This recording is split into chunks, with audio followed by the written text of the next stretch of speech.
मेरा नाम प्रिंस शर्मा, सरपंच प्रतिनिधि ग्राम पंचायत खेड़ी, जिला पंचकुला। समस्याएं तो ऐसा है सर, समस्याओं को लेकर ही मैं इलेक्शन में खड़ा होया था। बहुत सी समस्याएं पहले ही से ही थी। मेरे गांव में ग्राम सचिवालय है, वो टूटा पड़ा है। वाल्मीकि चौपाल है एक, उसका खस्ता हालत है। स्कूल है एक, उसको मैं चाहता था कि 10वीं तक का बने, पर उसकी बाउंड्री वॉल तक कराने के लिए सरकार की तरफ से कोई बजट नहीं दिया जा रहा। जब भी मुझे प्रस्ताव डालने हुए इसके लिए 3-4 महीने हो गए। समस्याएं सर ऐसी हैं कि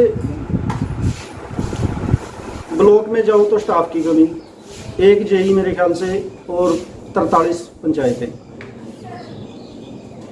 सेक्रेटरियों की कमी। मतलब मैं ये नहीं कहता कि उनकी कोई गलती है, पर वो उनके पास बर्डन ही इतना है कि एक सेक्रेटरी को आप 10-10 पंचायतें दोगे तो वो कहाँ से काम करेगा। सरपंचों के साथ वो कोऑपरेट नहीं कर पा रहे। स्टाफ की बहुत ज़्यादा कमी है, किसी भी उसमें लगा लो। यहाँ मेरे गांव में एक स्कूल है 8वीं तक का, मैं उसको 10वीं तक का बनाने का प्रयास कर रहा था। शिक्षा मंत्री से क्या मांग करेंगे ताकि? शिक्षा मंत्री से मैं यही मांग करूंगा सर कि अगर बच्चों को आप चाहते हो कि बेटी बचाओ बेटी पढ़ाओ, ऐसे बहुत से नारे हैं, बच्चों को जागरूक करो, तो स्टाफ तो कम से कम दिया जाए। स्कूल में 2 टीचर है, एक प्रिंसिपल है, एक फिजिकल का टीचर है सिर्फ। बाकी जो 2 टीचर उन्होंने भेजे वो हरियाणा कौशल के थ्रू भेजे थे, उनको भी वो 3 महीने आते हैं, 3 महीने आते हैं। तो रेगुलर स्टाफ की तो बहुत ज़्यादा कमी है, जिससे बच्चों की पढ़ाई पर बहुत बुरा असर पड़ रहा है सर। मेरी राय ये है कि हर गांव में एक कैंप लगाना चाहिए, और यही जो 2 मेन हैं जो आईडी के बेस माने जाते हैं, आईडी के आधार कार्ड और वोटर कार्ड, तो लोगों को इन्हीं के बेस पे पेंशन दी जानी चाहिए। जो ये इतनी फॉर्मेलिटीज़ हैं वो नहीं, वाकई में बुजुर्ग हैं बेचारे, वो पूरी कर पा रहे। तो कैंप लगा के इसका निवारण करना चाहिए जल्द से जल्द सरकार को। कई ऐसे केस हैं मेरे गांव में, वो 65-65 साल के हो गए, अब भी वंचित हैं सर पेंशन से ही।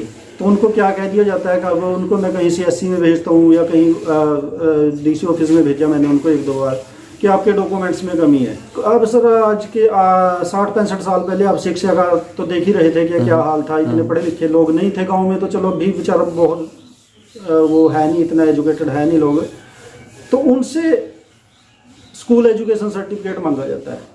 वो कहाँ से प्रोवाइड कराएंगे सर उसको, जब आप उनसे 60-65 साल से, आप उन पिछले 60-65 साल से उनसे वोट ले रहे हो, एक आधार कार्ड के बेस पे या वोट कार्ड के बेस पे उनसे वोट ले रहे हो। तो आज ऐसा क्या है कि उनकी जब पेंशन का टाइम आया तो उनको स्कूल का सर्टिफिकेट दो या एज प्रूफ दो या ये दो। तो मैं नहीं मानता इसको। मैं तो यही कहूँगा, सरकार से मेरा यही निवेदन है कि वोट कार्ड और आधार कार्ड के बेस पे ही लोगों को पेंशन दी जाए। इतने फॉर्मेलिटीज़ ना रखी जाए जिससे कि बुजुर्ग परेशान हो। नशे के बारे में आप क्या कहना चाहिए? नशा तो सर मेरे गांव में ऐसा है कि मैंने 1-2 बार लोगों को जागरूक भी किया। वैसे भी बच्चे बहुत अच्छे हैं, कोई नशा मेरे गांव में ज़्यादा नहीं है। इस बात के लिए तो मुझे बहुत खुशी है कि जहां बच्चे हैं, वो जितने भी युवा बच्चे हैं, वो खेल की तरफ उनका ज़्यादा ध्यान है। तो मैंने एक स्टेडियम के लिए भी पंचायती ज़मीन पड़ी है, डिमांड डाली थी, उस पर भी कोई प्रोग्रेस नहीं किसी की कि ताकि बच्चों का ध्यान खेल की तरफ ज़्यादा जा सके। विकास के लिए तो सर मैं हर पल तत्पर ही हूँ। मैं गांव की समस्याओं का समाधान करना चाहता हूँ जल्द से जल्द। तो मुझे इसके लिए सरकार की सहायता की बड़ी ज़रूरत है। तो सरकार से मैं यही गुजारिश करूँगा कि मैं सरकार के साथ मिलजुल के ही काम करना चाहता हूँ कि हमें पूरी तरह से अधिकार दिए जाएँ और जो हमारी समस्याएँ हैं गाँव की, उनका निवारण किया जाए। गाँव वासियों को मैं दिल से धन्यवाद करता हूँ सर। उन्होंने मुझे बहुत सहायता करी। मेरे आज भी मैं किसी तरह का अकेलापन नहीं महसूस करता। मतलब ये नहीं कि उन्होंने इलेक्शन के टाइम ही मेरे साथ थे या किसी तरह के वो कोऑपरेट नहीं करते। मेरे गांव वाले बहुत अच्छे हैं जिन्होंने 60% वोट दे के मुझे जिताया है।